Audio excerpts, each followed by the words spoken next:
tegur. Artinya Bu Megawati kan Ibu sempat menyebutkan sebagai sumber kekacauan. Betul, emang dia dari sejak awal 12 dosa yang saya coba rangkum.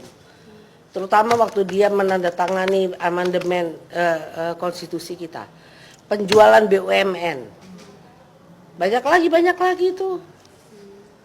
Saya lupa ya, tapi saya ingat ada 12 poin itu saya ingatkan. Tapi nggak diapa-apain.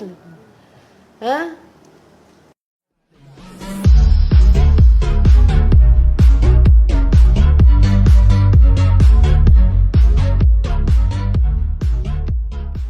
Saya sebetulnya juga bagaimana ya, merasa aneh juga gitu loh. Kita ini sebagai warga negara Indonesia yang punya hak berpendapat sesuai pasal berapa di Undang Dasar. Kok kalau melakukan kritik, istilahnya kritik aja ya, terhadap katakanlah pemerintah, itu dengan gampang dimakarkan. Kenapa gitu loh? Nggak usah jauh-jauh. Pada tahun 2016, saya itu bertahun-tahun mengkaji bagaimana caranya kembali ke Undang Dasar 45.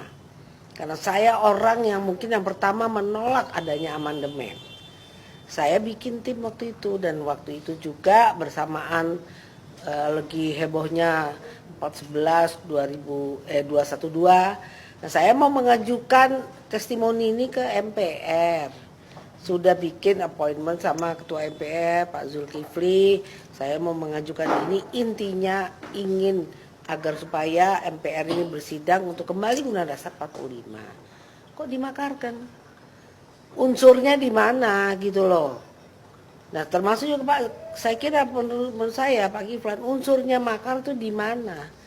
Bahkan saya tadi kemarin bicara sama teman-teman dari mana gitu. Kalau mau bicara secara objektif, yang disebut makar itu adalah Megawati Soekarno Putri. Ketika Gus Dur memerintah, Gus Dur sudah mengatakan memilih Khairuddin Ismail sebagai Kapolri. Tapi Mega melakukan insubordinasi pembangunan terhadap Presiden. Dia melakukan apa? Yang dipilih ada Bimantoro.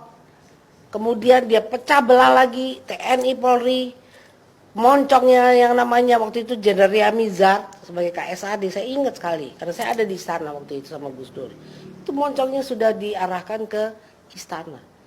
Itu yang namanya makar, unsurnya masuk, menggunakan kekuatan bersenjata.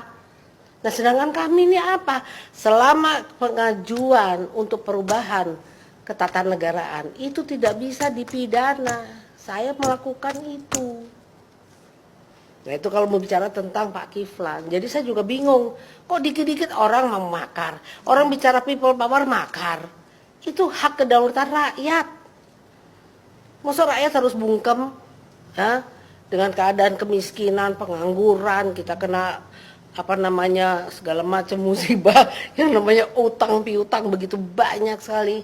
Kok nggak boleh melakukan semacam ya, kalau orang jalanan tuh curhat lah. Kalau kita mau elitis ya kritik gitu kan ya. Kenapa belum sudah dikatakan makar? Sekarang Megawati bagaimana itu? Saya mau tanya tuh ahli hukum. Saya mau tanya tuh TNI Polri itu kayak apa? Polri itu bagaimana menyikapi Mega? Satu. Kedua, itu saudara saya juga Sukmawati melakukan penghinaan terhadap agama. Kenapa dia nggak diproses? Tahu-tahu sudah di SP berapa? SP 3.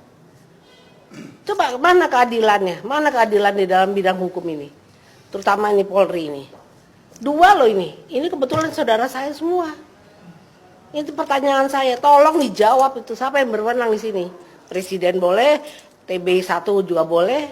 Tapi jawab itu. Itu Megawati bagaimana itu? Kemudian Sukmawati bisa di SP 3. Sedangkan saya selama di dalam pasal berapa tuh? 107 atau berapa? Mengajukan untuk perubahan ketatanegaraan itu tidak bisa dipidana. Ayat berapa itu disebut? Kok belum saya tahun 2016 saya juga komplain nih sebetulnya. Makanya saya heran kalau orang-orang teman-teman ada yang dibilang dituduh makar, ini kok gampang banget. Sementara di depan mata tuh Megawati melakukan makar itu terhadap Gus Dur itu. Itu saya mau tuntut. Bagaimana itu? yang namanya TNI Polri terutama itu melihat ketidakadilan hukum kayak begini. Ya udah, terima kasih aja Mbak. Maaf ini puasa. Artinya Bu Megawati kan Ibu sempat menyebutkan sebagai sumber kekacauan. Betul, emang dia dari sejak awal 12 dosa yang saya coba rangkum. Terutama waktu dia menandatangani amandemen konstitusi kita. Penjualan BUMN. Banyak lagi itu. Saya lupa ya, tapi saya ingat ada 12 poin itu saya ingatkan. Tapi nggak diapa-apain. Hah? Nah ini mana keadilan hukumnya di sini kemana? Kalau orang sekarang berteriak mengenai kita harus jurdil, itu hak negara dong, hak warga negara dong. Katanya kita negara hukum. Tapi kalau kita bicara tentang bagaimana ketidakadilan hukum langsung dituduh makar. Itu kan sangat apa ya? Ini saya nggak ngerti nih. Penguasa sekarang ini maunya apa ini kayak begini? Mau tidak kehilangan kekuasaan? Kekuasaan betul, tapi harus bicara tentang keadilan yang artinya yang jurdil, kejujuran dan keadilan, tidak berbuat dengan kecurangan. Ini mengajarkan kepada rakyat kita untuk tidak berbuat adil di sini. Akhirnya apa? Itu jargonnya komunisme tuh, Klassenstreit, vertikal. Ayo, yang namanya kelas bawah melakukan perlawanan terhadap kelas atas. Itu membuka peluang dari jargon-jargon komunisme itu. Kalau cara begini, ketidakadilan, kemiskinan itu membuka peluang ideologi komunisme masuk di negara kita, bukan urusan khilafah di sini. Khilafah udah selesai. Yang namanya pimpinan orang-orang yang katanya dulu mengadopsi atau merangkul pemikiran khilafah itu sekarang sudah ada di tempatnya Jokowi kok, di tempatnya Presiden Jokowi kok. Orangnya ada di situ kok. Kenapa harus tanya sama saya? Mbak-mbak juga bisa jawab itu. Ya, bisa dicek sendiri.